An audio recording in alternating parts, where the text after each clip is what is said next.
freedom, freedom over fame, freedom over cycle stays the same. Welcome. First of all, welcome. This is Unsolicited Perspectives, and I'm your host, Bruce Anthony. Thank you for listening and watching wherever you get your podcasts and video podcasts. Subscribe, share, like, comment, and rate us. You can find us on Instagram, YouTube, and Twitch at unsolicited_perspectives. You can find us on Twitter and TikTok at unsolicited_PER. Watch us live now. Watch us live every Thursday night, 7:30 p.m. Eastern on Twitch and YouTube. Our audience continues to grow with each and every episode, and I humbly thank you. On today's episode, I'll be interviewing Dr. John DeGarmo, or Dr. John. We'll be talking about the child welfare system, his travels, and his personal life. But first things first.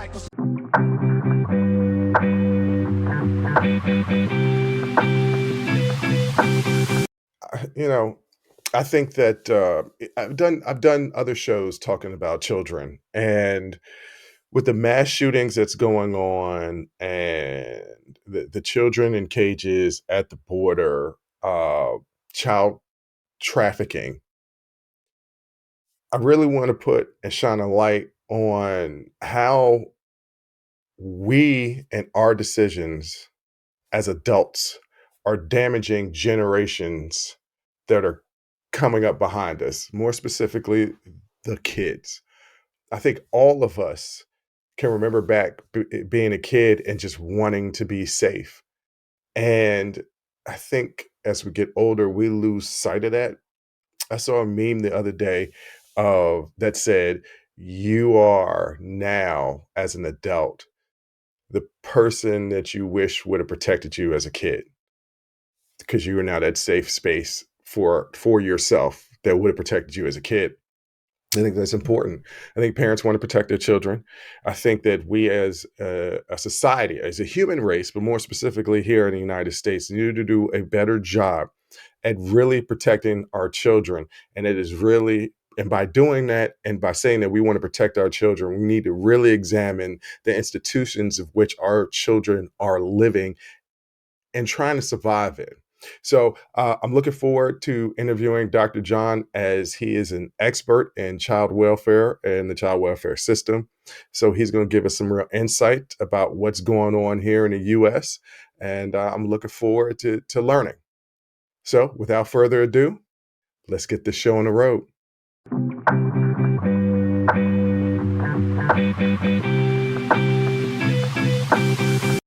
All right, I'm here with Dr. John DeGarmo. You can find him at Dr. John DeGarmo at fostercare.com. He's an author, a leading expert in foster care and parenting, and also worked in professional wrestling. Dr. John, how are you doing today? I'm spectacular. How about yourself? I can't complain. I'm happy that you're joining me here. And I think that this conversation is going to be really important for a lot of people to learn about you and a lot of things that you're a part of. Thank you so much for the opportunity. No problem at all. Can you tell me a little bit about your background and how you became a leading expert in foster care and parenting? Well, sure. It was never something I intended to do or wanted to do, if you will. My wife's from Australia. We met in a performing group, traveled the world singing and dancing, got married, and several years into our marriage, our first child died of a condition called anencephaly, or some pronounce it anencephaly. It's a condition where the brain or skull doesn't form. Mm-hmm. And my wife was in labor for 92 hours before the child died. And, that really led me to a dark place. It really led me to, I was filled with a lot of anger. Mm-hmm. Yeah, not grief, but a lot of anger. Mm-hmm. And turned my back on a lot of things. And then years later, we moved back to the United States, living in a rural county in middle Georgia, very southern rural area, and started teaching in a rural high school setting. We had 3 healthy children by that point, and I noticed a lot of kids coming through my classroom who had issues of attendance, issues of behavior, issues of academics, and I kept saying to myself, what is going on? Why are there so many students in my classroom who have all these issues in this small rural town? And then I began to meet a lot of their birth parents, and I recognized, aha, it really starts in the home. So that led to a discussion of how can we help these kids? How can we help some of my students? How can we help children in crisis, children in need, children who are being abused? And that led to discussion of foster parenting, which led to foster parenting, and that led to my doctorate. I led to several books. And now I travel the nation and the globe working with child welfare agencies, foster parent agencies, legislators across the country, and trying to reform the system, trying to prevent human trafficking. And I've really driven each day to help children in crisis. Hmm. I believe that children are the future. Teach them well and you let them lead the way. That's true. It's so true. But sadly, in the United States, we have 5 million children who are victims of domestic violence in their own home. Mhm. So sadly, not many people share the same viewpoint that you and I do. So I'm going to take a quick detour. Mhm. What is categorized specifically as domestic violence? So I grew up and I'm in my early 40s, and my parents were a product of whippings. So I got whippings until I was about 11, 12 years old, and then punishments became taking things away. And I've since talked to my father, and he's commented on the fact that maybe that wasn't the best way to raise you. And I told him, I was like, it wasn't the best in every scenario, but sometimes that discipline made me listen to you, I guess out of fear, but love and fear, or it also made sure that I stayed on the straight and narrow path. So I guess my question is, what constitutes domestic violence, and what are the different levels of punishment that are acceptable and not acceptable? Well, you bring up something interesting. I grew up in a home. I wouldn't say it was whipping, but I certainly got spanked, back of the hand or spatula at worst. Um, Today, in today's society, that's not accepted for whatever Mhm. reason it might be. But I've had children come to my home who have had been beaten so severely that they had no teeth. I've Ooh. had children who have had hands placed on stoves. Um, Children who have been raped by their family members over and over and over again.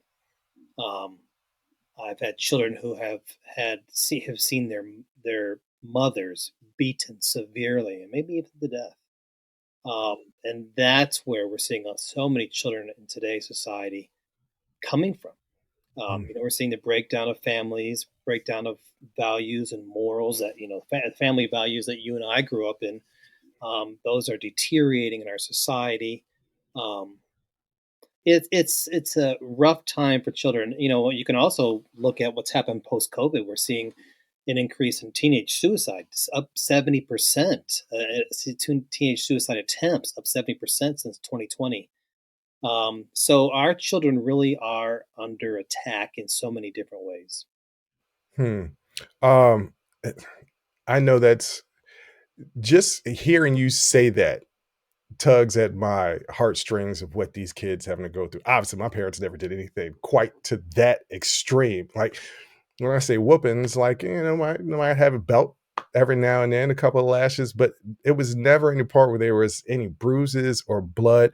When you're seeing kids that are being treated like that, how do you control your anger? That's a great question. Um, and I'll tell you, it's difficult. I think you said whippings. I think about the 18-month-old we had at our house who had lashes all over his back. He's whipped by his mother with an electrical cord Mm, because the father of that child was different than the other two siblings that he had, and she was upset with that father. So he had lashes all over his back from an electrical cord. Um, how do I keep it from becoming angry? Well, I struggle with that.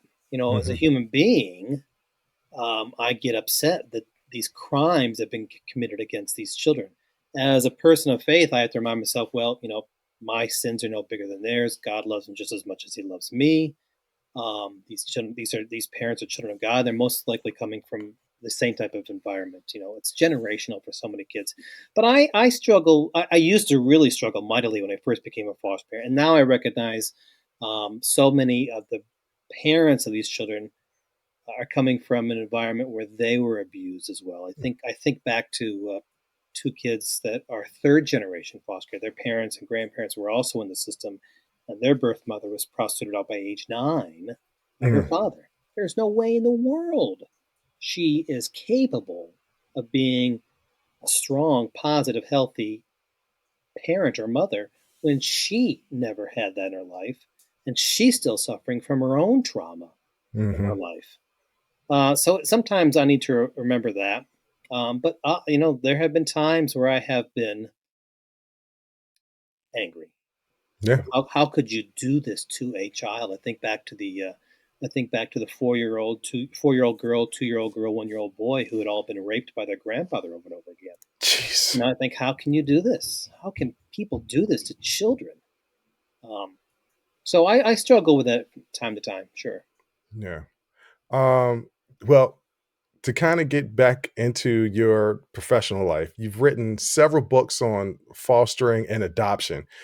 Can you tell me what are the most rewarding experiences from fostering or being an adoptive parent? Because they're two different things. Fostering a child and adopting a child are two different things.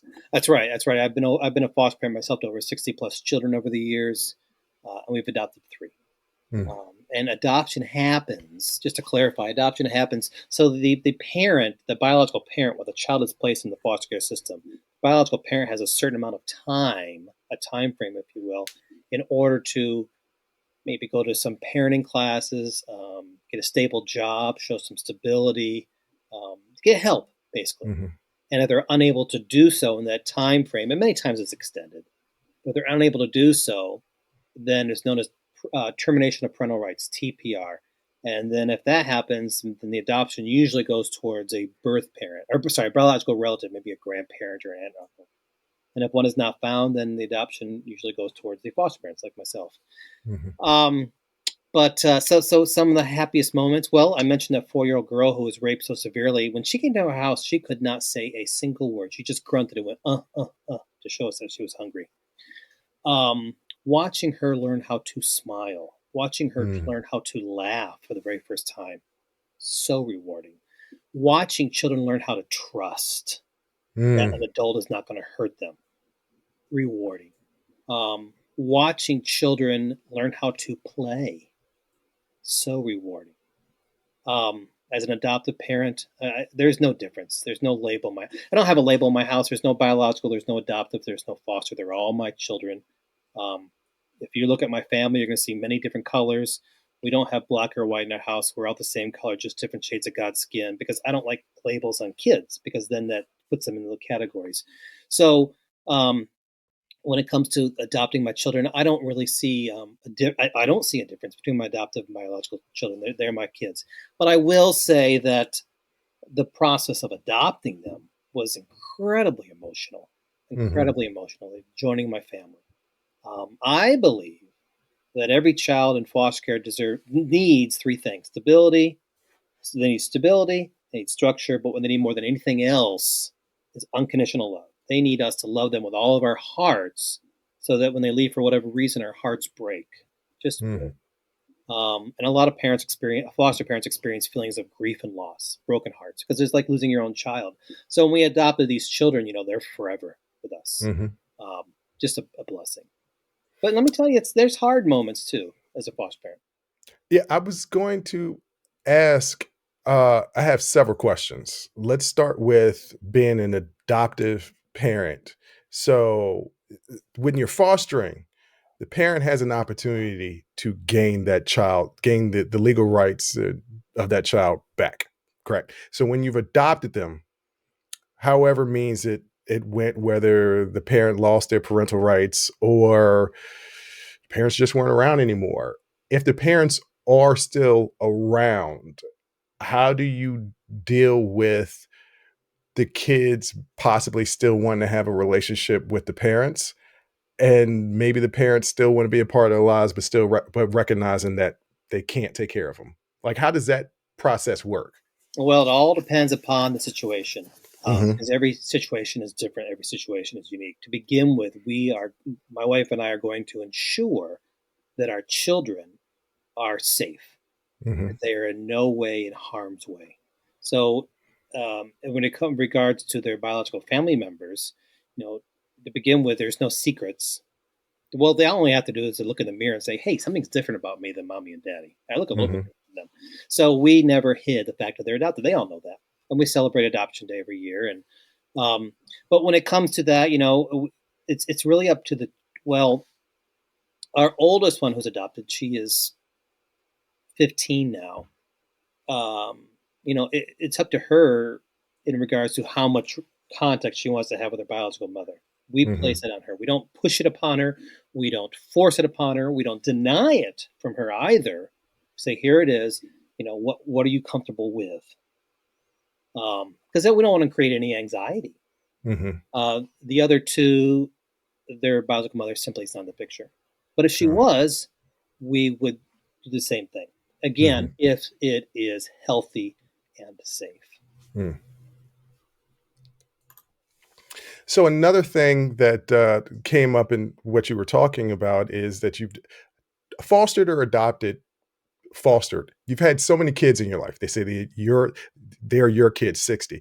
Obviously, they come from all different walks of life, races, religions, creeds, things of that nature. How do you deal with the cultural differences in raising them? And did you write any books on raising kids that are a different race or ethnicity? My wife, as I mentioned earlier, is from Australia. We had the pleasure, the blessing of traveling around the world, and we have dear friends in I think maybe 5 different continents, and we travel all the time. And we Hmm. also have people coming to visit us from all over the globe. My children's godparents are from Australia, Germany, Switzerland. We have dear friends from Japan and Africa. So we have had the wonderful opportunity to have so many different cultures live in our house, Hmm. including my wife, including our godparents. So my kids have been introduced since birth to different cultures. It's just Hmm. something that we celebrate every single day. Hmm. We celebrate differences. We don't we don't divide into categories, but we celebrate the differences, if that makes sense. Yeah. Um, it really hasn't been something that's been a challenge for us in any way. Because if you were to examine my house, you're going to see things from all around the globe. Hmm. Um, some of my older children have spent time over in Europe, living there, and over in Australia, living there, and we've had the same thing living here as well. Um, so again, that's not something that we've had a challenge with. There are others that do. I understand that, but that hasn't been a barrier for us in any way because we Okay. celebrate all of that and we learn about all of that as well, and we teach those cultural differences to our children. I have written about it. I have also done training webinars about it as well at the Foster Care Institute. Mm. So you also brought up that you've worked with legislators right down the road from me here in Washington, D.C., and that you said something about fixing the system. Can you break down a little bit about what you were talking about specifically with the system and what are some of the things that need to be fixed and addressed in that system? Where do you begin? There's 50 different states, which means there's 50 different ways of doing foster care because every state has its own policies, procedures, rules, regulations, and then every agency may also have minor differences as well. So that means there's so many different ways of doing foster care, and none of them are perfect. Hmm. Some do it better than others. When I was in DC, I was there in July of 2020 in the midst of the insanity that was COVID. I went with Jen Lilly, who's a celebrity actress. Actually, she's filming a movie right now in California. We're writing a book together right now. She's a foster and adoptive parent and advocate. And we went there to meet with legislators. We weren't concerned about any virus. We were more concerned about children. Hmm. Um, and so we met with to reform the reunification process. So reunification relates to when a child is reunified with their birth parents. Okay, they go Hmm. back home for whatever reason it might be. Well, 50% of, and that's always the end goal of foster care. 50% of children in foster care are reunified with their birth parents. Of that 50%, 20 to 30% come back into care because their parents perhaps were not ready just yet. They weren't getting the support services they need. They might slip back into their own addictions. Abuse might reoccur. Sometimes the children, sadly, have even died in the home. So we were there to say, you know what, there needs to be another step in the reunification process to stop the 20 to 30% coming back into care. Because when they come back into care, they're far more traumatized. They're Yeah. filled with even more anxiety and pain. So that's one of the things we're working on reform. Another thing we're working on is child welfare agencies today are overworked, overwhelmed, under resourced, under supported, and understaffed. There's not enough foster parents for the children. There's more kids coming into care. Look at our border. We're seeing children flooding over our border right now. Human trafficking is a huge problem in our nation right now. A lot of that is from the foster care system. And so trying to reform the system in regards to how can we give better support services for the foster parents so they can care for this influx of children. Opiate epidemic. Let's at the opiate epidemic. When the parents are incarcerated because of their addictions, where do these kids go? Going to a system that can't handle it. When they're hospitalized, where do they go? When the parents die from the opiate addictions, where do they go? They're going to a foster care system that can't handle it because there's not enough foster parents and agencies are overwhelmed. So trying to fix that as well. Those are just a couple things we're working on. How can you, one, get people to want to be foster parents? Because you say there's not enough. So what are some incentives besides money? Because we know there are some foster parents out there that might be using it for money. But besides money, what can we do to get more people to be foster parents? And how can we get more people to be social workers, right? Because social workers are the ones that are dealing with child services, correct? Frontline Uh, warriors. I know because I've known of a couple of people who are social workers that even if they go get their masters, they're really not making a lot of money and they're overworked and not making a lot of money. So, what Overworked, are some things that underpaid. we can do to improve those situations? Well, first off, I want to clear up any misconceptions. When people say foster parents are in for the money, I'm not sure how they do it for the money because there's not much there. We get a daily per diem, and the daily per Mm, diem is dependent upon the child's age and dependent upon the child's needs, if you will. mhm, Now, there's not much there. There really isn't. hmm, We do it. I as a foster parent, they come to my house, they're my child. So I'm going to make sure they have all the opportunities they need. If that means opening up my own wallet to make sure they pay for them to go to camp, go to play sports, do dance, that's fine. mhm, Because I'm not getting reimbursed for that stuff. And I don't do that right. for reimbursement. I do it because I have a love for children and I want to help them. How do we get more foster parents? I did a TED talk on foster care, and that was to bring awareness to what children in our nation are going through. I mentioned 5 million children experiencing domestic violence. There's 800,000 children missing, some statistics say. Some statistics say 300,000 children victims of human trafficking, which means all of that means it's in every single community in our nation. You don't Mhm, have to go far to find our own personal mission field, if you will, because it's mm, in our neighborhood. Sometimes it's within our own family, if you will. mm, Um, so I think awareness equals advocacy. I try to bring awareness to these issues so people can say, you know what, I didn't know this was happening where I live. How can I help these kids? mhm, But I also recognize being a foster parent is not for everybody. It's the hardest thing I've done. It's the most rewarding thing I've done, to be sure. And every child's made me a better person in some way. But there have been times where I've questioned, am I making a difference? Or this yeah. is so hard, or I can't go through another broken heart. Um, so there. Well, not everybody can be a foster parent. Everybody can help in some way, whether it's Mhm, donating school supplies or hygiene items or new clothing, or those just a few ways. So we can all can help. In regards to caseworkers, well, caseworkers do need to be paid more. Yes, I agree with that, and they need to have a lighter caseload. mm.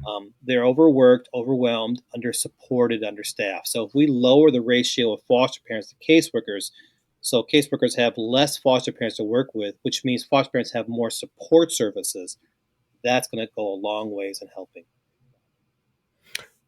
Where does the money come from to improve the systems? Well, as I talk with legislators, I try to remind legislators these are not goods and services, these are Mm, children. And our mhm, money needs to go towards that. Money does not need to go towards. Oh goodness, I was talking to a legislator the other day, and they're telling me that they spend all day legislation talking about blowing off leaves off the Capitol building driveway, and I'm saying, you know what? Money could be spent elsewhere. How about Hmm. helping children? Yeah. So it's just looking at what our priorities in our nation should be. And I think those Hmm. priorities should be on protecting children. So you brought up your TED talk. Can you give me a little bit of information about that? Yes. So I talked about how the system failed one of my own kids. We had her Mhm. for almost 2 years in our house, and we're in the process of adopting her. And then I won't spoil the TED talk, but sadly, it led to a very horrific situation for the child, Mm. um, and how the system failed her. So I shared that story and talk about how we can all help children in crisis in some way. Again, awareness equals advocacy. I wanted to bring awareness to what it's like being a foster parent, Mhm. awareness of what it's like being for these children, awareness how the system can fail a child, and awareness on how we all can play a part in helping these children. Um, what advice would you give to somebody thinking about being a foster parent? Because you have experience with 60, 60. That's a lot. What would you say to those people that are thinking about it? I was one time in a relationship and the person that I was with said, "Do you want kids?" And I said, "Yeah." And they said, "Well, do they have to be yours?" And I said, "Nope, we can adopt. What about fostering?" And I said, "I never thought about fostering before." It's like, yeah. So what would be some advice that you would give to people who are thinking about that? First thing you got to do is you've got to discuss with your spouse or your partner and see if they're on board. You both have to be on board, committed together to do it because it's a two-person job. Mhm. There are times where I have to listen. We've had as many as 11 in our house at the same time, including seven Mm. in diapers, which is Jesus. it's pretty exhausting. Let me tell you, Yeah. seven in diapers is why crazy. Um, I don't wish it upon anybody. Um, and so, I would depend upon my wife for help, and she would do the same thing. And when Mhm. one of us is burned out, exhausted, the other one tags in. So you both have to be bored, both have to be committed. And then you need to talk to any other people in your family. If you have Mhm. children, are they on board as well? You don't have to have a big house. You don't have to have a lot of money. You don't have to be married. You can be single, foster parent. You just have to have a heart to help children. So my first suggestion is talk with your partner or spouse and your family. Mhm. And then also make sure that you have some type of support system in place, whether it's other family members or friends or a church or a faith-based organization or a foster parent support group in your area, because it can be exhausting when you're caring for children in your house 24 hours a day, 7 days a week, who have anxiety and have suffered horrific trauma and may have issues of trust and attachment. Um, that can be challenging on a family. Yeah. So, Dr. John, I wanted to ask you, with you bringing in so many different kids into your home, and you said you have three biological kids and three adoptive kids. How did the dynamics between the children work? Well, for my children, it's their norm. Hmm. We have had over 60 plus kids. My oldest daughter is 25. We started when she was, I think, maybe 6. So it's their norm. It's their norm. At any given day or hour, a new child could be coming to the house. So was it always a happy experience for the kids? No. Sometimes they say, "Dad, this kid's driving me crazy. Dad, this Hmm. kid's driving me crazy." At the same time, my wife and I couldn't do without our kids because as soon as a Right. child comes to our house and they're scared, they're afraid, they're confused, they don't know why they're at our house. They don't know will they ever see their moms and dads again. They don't know if someone will hurt them. They don't know if how long they'll be with us. We're strangers to them. Um, So my kids are the first ones to go up there and take them by the hand and go play with them, Hmm. and that's wonderful. It's Yeah. wonderful. But yeah, sure, there have been times where they thought, "Dad, this child is driving me crazy." Okay, let's have the discussion. And sometimes we'll take a moment off. We'll take a break from fostering. Mm. When we had a child with us for almost 2 years, and when she left, we were all grief stricken. every one of our family was just heartbroken. And we recognized, hey, we need to take a bit of time off and heal. Yeah. This. Okay. Thank you for that.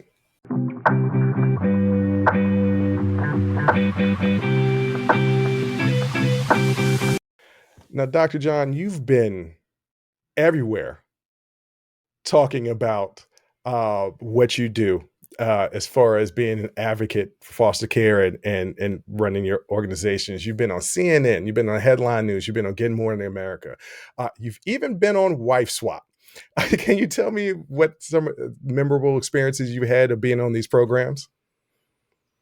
Everyone was done to bring awareness, including YSWAP. When they first called us up, we've been asked to do a lot of reality shows over the years. She's from Australia. He's from the United States, living in the Deep South. All these kids, different colors. He's worked in professional wrestling, blah, blah, blah. They must have a unique story. So they contact us. So a lot of times we say no.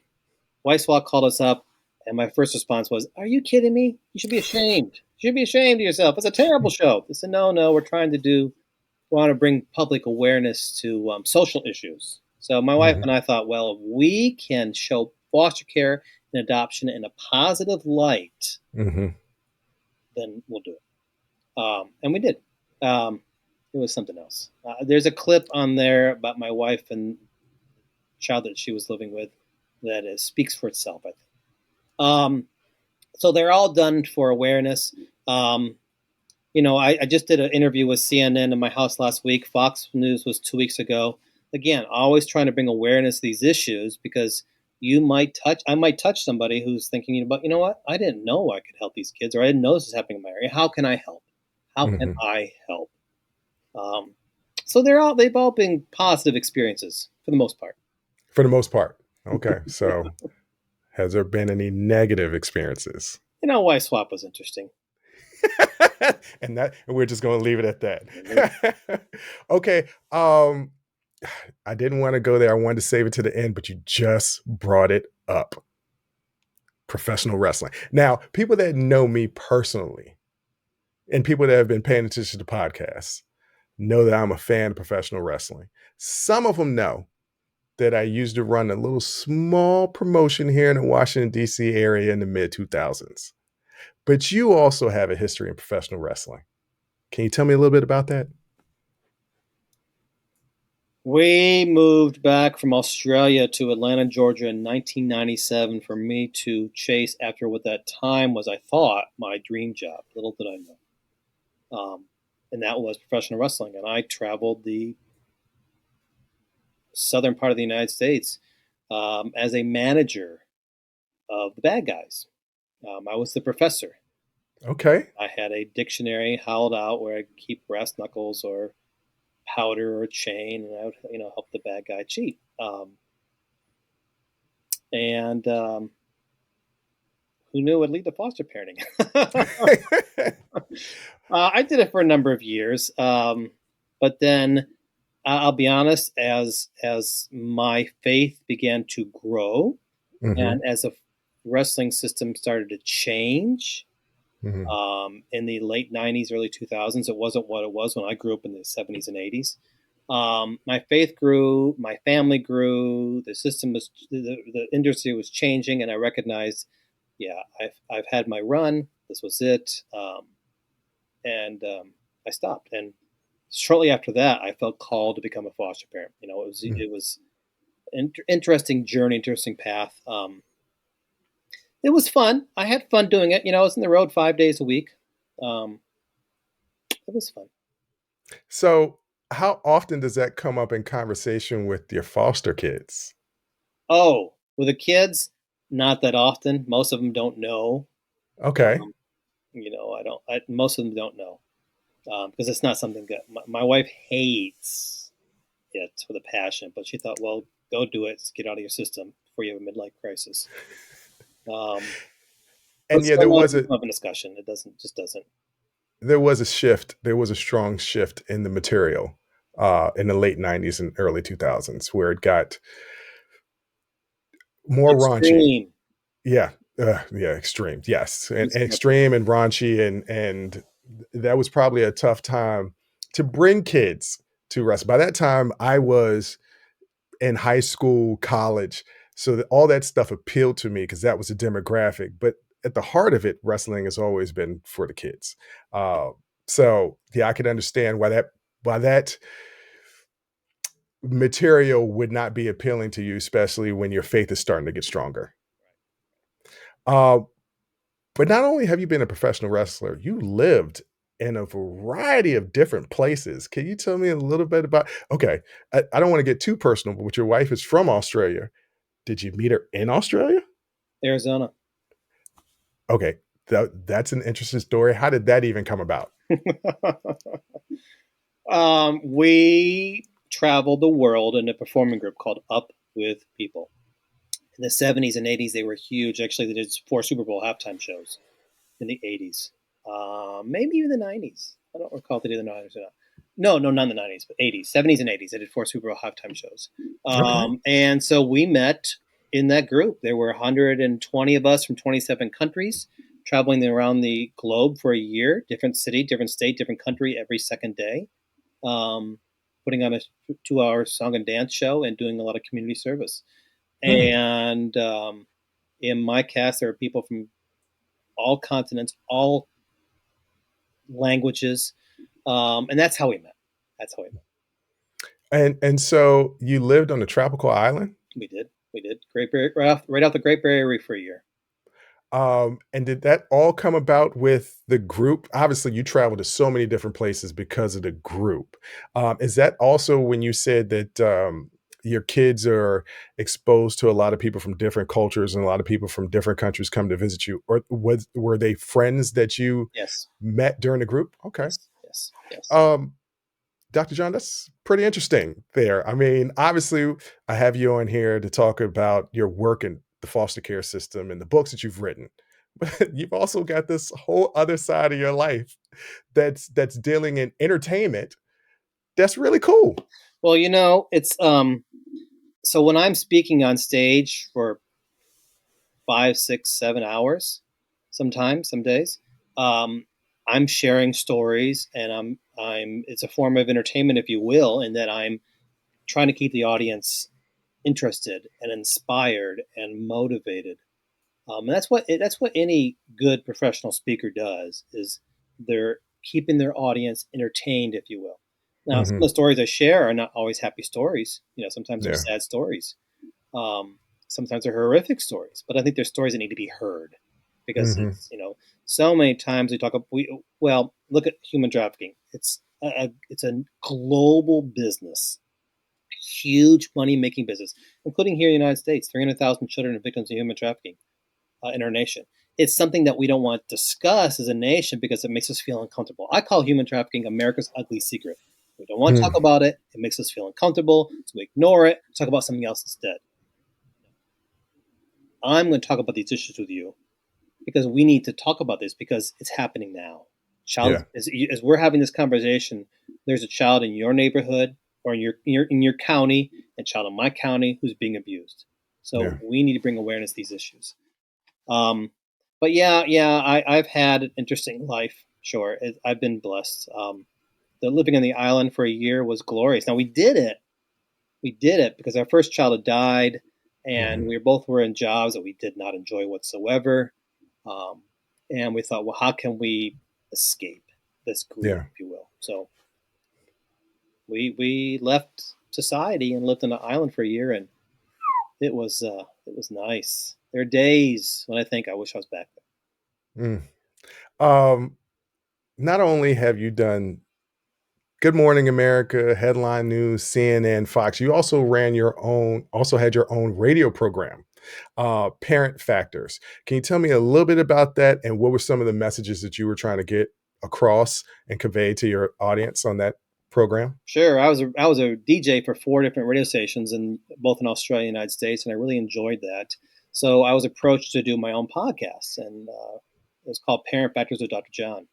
And I had a different guest on each week, and we talked about parenting issues that parents face from all different um, aspects, if you will. It was a lot of fun, a lot of fun. Mm. I would imagine that with the evolution of technology, parenting is a lot different Oh from, boy. let's say, my parents parenting me and my brothers and sisters in the 80s and 90s. Like, we didn't have cell phones. Cell phones wasn't a thing now. Cell phones are absolutely a thing now.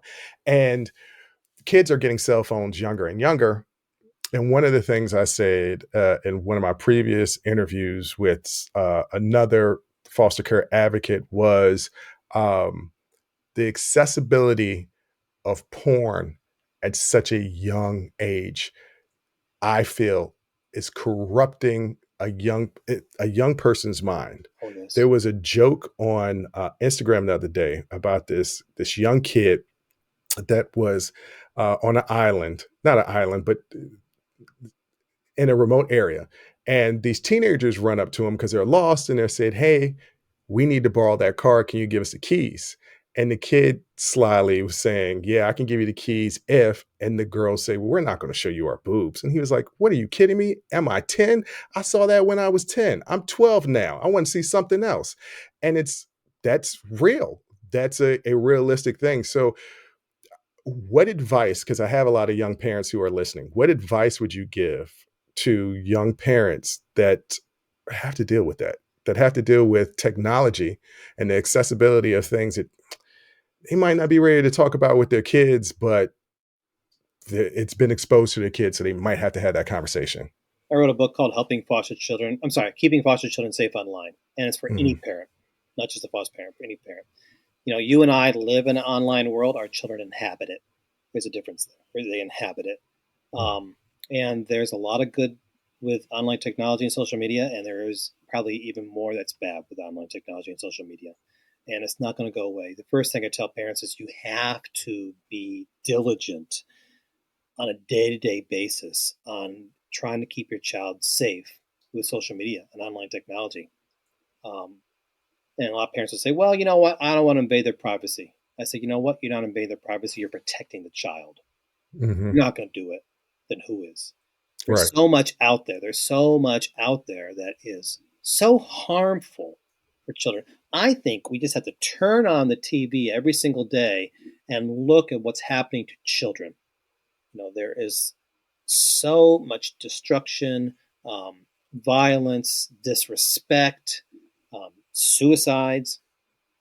And a lot of that is triggered from social media and online technology. And as a parent, we have to be diligent in protecting our children, which means checking your phone to see who is contacting my child, who my child is contacting, who are their friends online. What are they looking at? What games are they playing? What are they accessing? What are they watching? Who is contacting them? Who's in their chat groups? All these type of things. Um, Filters aren't enough in today's Mhm, society. We have to be doing so.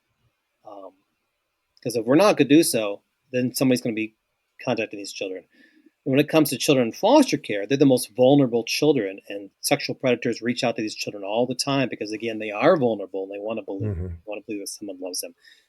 But then again, when you have 5 million children who are victims of domestic violence in their house, they are going online too, looking for some escape, looking for someone to accept them or to love them. 2020, we shut down our schools and we sent all these kids home.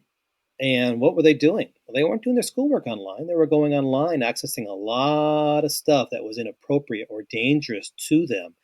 As I noted earlier, teenage suicide attempts in the United States are up 70% in girls since 2020, since COVID. hmm, I think we as a society are to blame because we force them. Well, there's something known as social media depression. You know, we know that our kids get depression because of online technology and social media. You have to be diligent, really do, day to day basis. Put that phone down at 9 o'clock at night. In our house, Mondays and Wednesdays is no tech days. hmm. We're sitting together as a family, playing games, reading, um, you know, going outside and playing, going for walks. And not only is it healthy in protecting the children that degree, it's also healthy in forming relationships with children, teaching them how to have healthy communications without doing this. Mhm.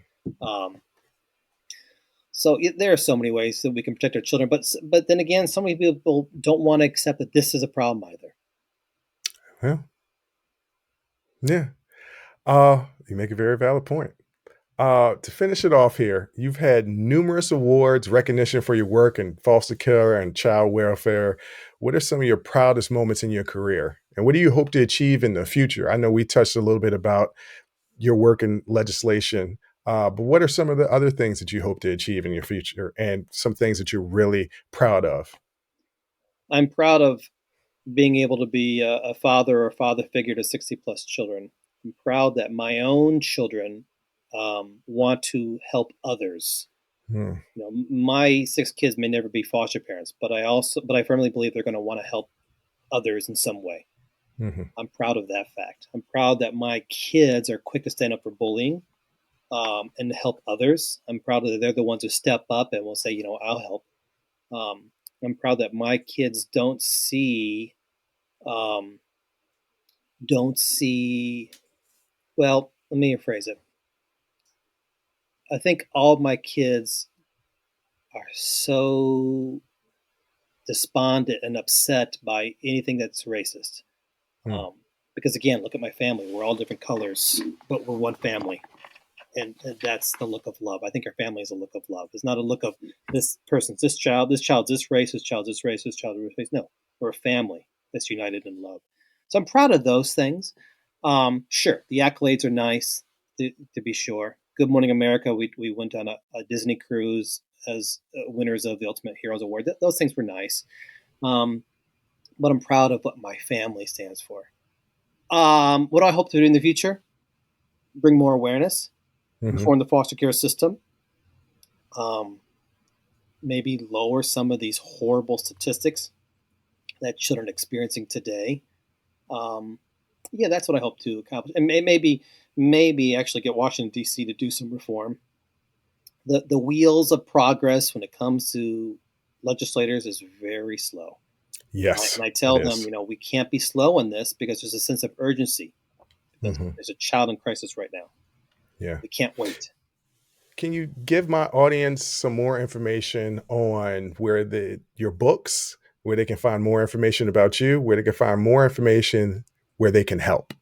Yeah, thanks for asking. So, Dr. John DeGarmo, fostercare.com is where you can find my books. And there's a book I'd recommend in general called Fostering Love, One Foster Parent's Journey. If you want to know what it's like being a foster parent, it's my memoir, my first 10 years of foster parenting.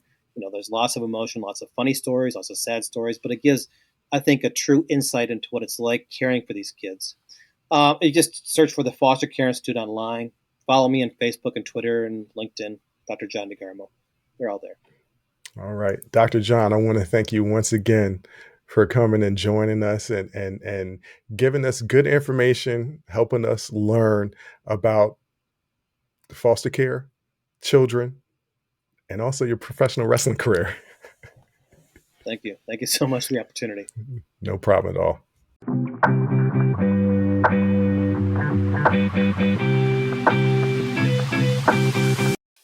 Dr. John is a very interesting man. Aside from his advocacy for children in the welfare system, which I learned some stuff that I just didn't know about. I did not realize how many children are being trafficked, um, and that's really scary to think about. That how many children are losing their innocence? Like we all were kids once, and we know. Uh, Something simple as there was a time that we went out to play with our friends, and that was the last time we went out to play with our friends. There was an innocence lost at that moment. Sometimes our innocence is taken away from us, and I think adults, specifically parents, try to do a strong and determined job to protect their children and hold on to that innocence because the light in the child's eyes when they see Santa or the Easter Bunny, like these are things that we want to keep. That light in a child's eyes is so very, very, very important. And Dr. John is basically, telling us those lights are going out pretty early. And that's a really sad thing. So go to his website, find out ways that you can help. I'm going to try to find out ways that I can help because we got to do something to help protect these kids. That that should be one of our main jobs in life, right? To be decent human beings to each other and protect the children. Protect the children from real stuff, not fake imaginary stuff, but real stuff. Because I think sometimes that argument gets skewed to how you protect the children, and people make up imaginary stuff and saying that we need to protect the children from these things, and those just aren't the cases. We just want. I say we should protect the children in a way that they can hold on to their innocence for as long as they can, and so that we can give them the skills to navigate in this cold world, because it is a cold ass world. Life is real, and it comes at you hard and fast. And if we can protect them from having to deal with life hard and fast as much as possible, but still also prepare them for the skills that when life comes at you hard and fast to be able to deal with it, I think it would be better off as society.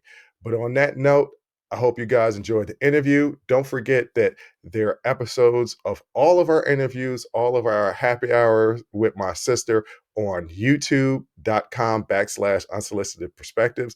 Also, there are 2 additional shows on our Patreon page, patreon.com/unsolicited perspectives. That's that After Hours Uncensored episode with my sister, and the Talking Straight Ish with me.